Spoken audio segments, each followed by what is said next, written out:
There we go. Thanks for coming in again, Ben. Thanks. We've been talking about the energy saving scheme and the opportunities there for existing buildings, but one of the things we touched on off camera was whether or not whether or not legislation is backing it, and whether or not the buildings themselves are getting looked at in a holistic way rather than just let's fix that problem because we think we need to. I mean, great question. I guess starting at the start. Starting at the beginning. Starting at the beginning, we find that a lot of the buildings just aren't built correctly, and the equipment they're putting in is just nowhere near energy efficient. So for us, I think if you got that right, we wouldn't have as much work in retrofitting equipment. Okay. So you mean that when you get into a property, you feel that the design of the services that was originally put in,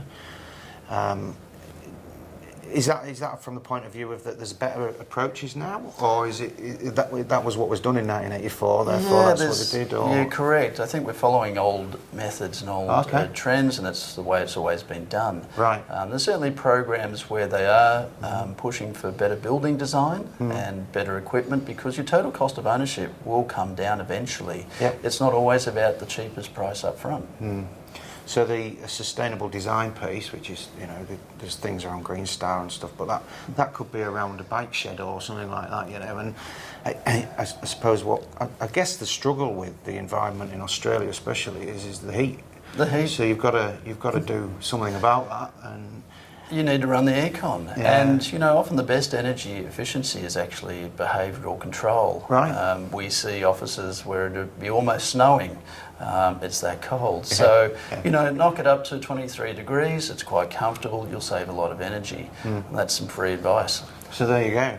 And it's also the, as you say, it's the management of the thing and involving the tenant as well. 100%. I mean, some of the challenges we face with energy efficiency is that a lot of companies don't know what equipment they have, they don't know when it's running, and they don't know how much it costs them. Right. So from that very start point, there's no measurement and no management of that existing equipment. And if you want to take that further, there's actually no depreciation of those assets or preventative maintenance.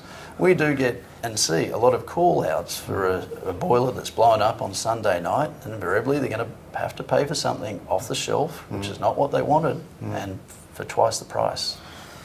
Yeah, it's interesting, isn't it? I mean, we go into quite a lot of buildings, and this asset register that I guess we're alluding to is just non-existent in most cases, and it's, if you've got that, then you know what you're dealing with without. Absolutely. It feeds everything. And for businesses, energy efficiency is a saving, and unfortunately energy efficiency is not always seen in the same way that perhaps producing new income is for businesses.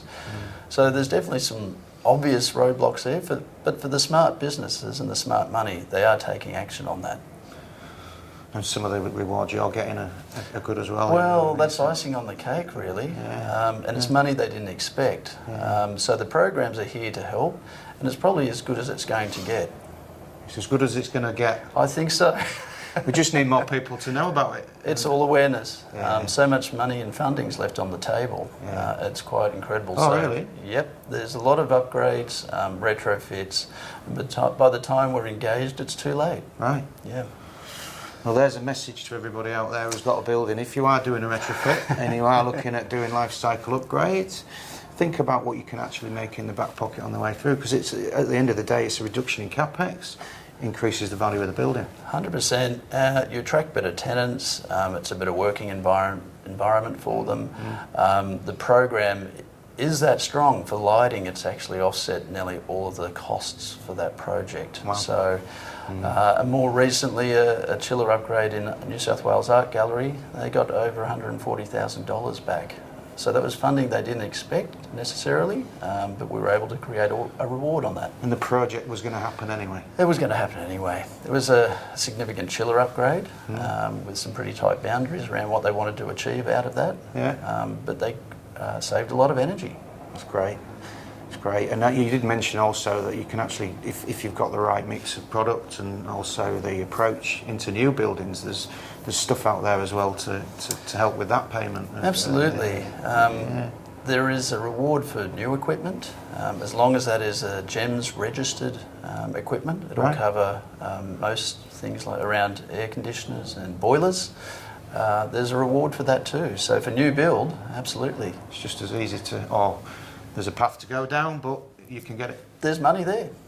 And courtesy of our government, who's trying to achieve some things around energy efficiency. Let's not talk about federal. All right, All right. I won't bother. Thanks for your time. No worries. Thanks a lot.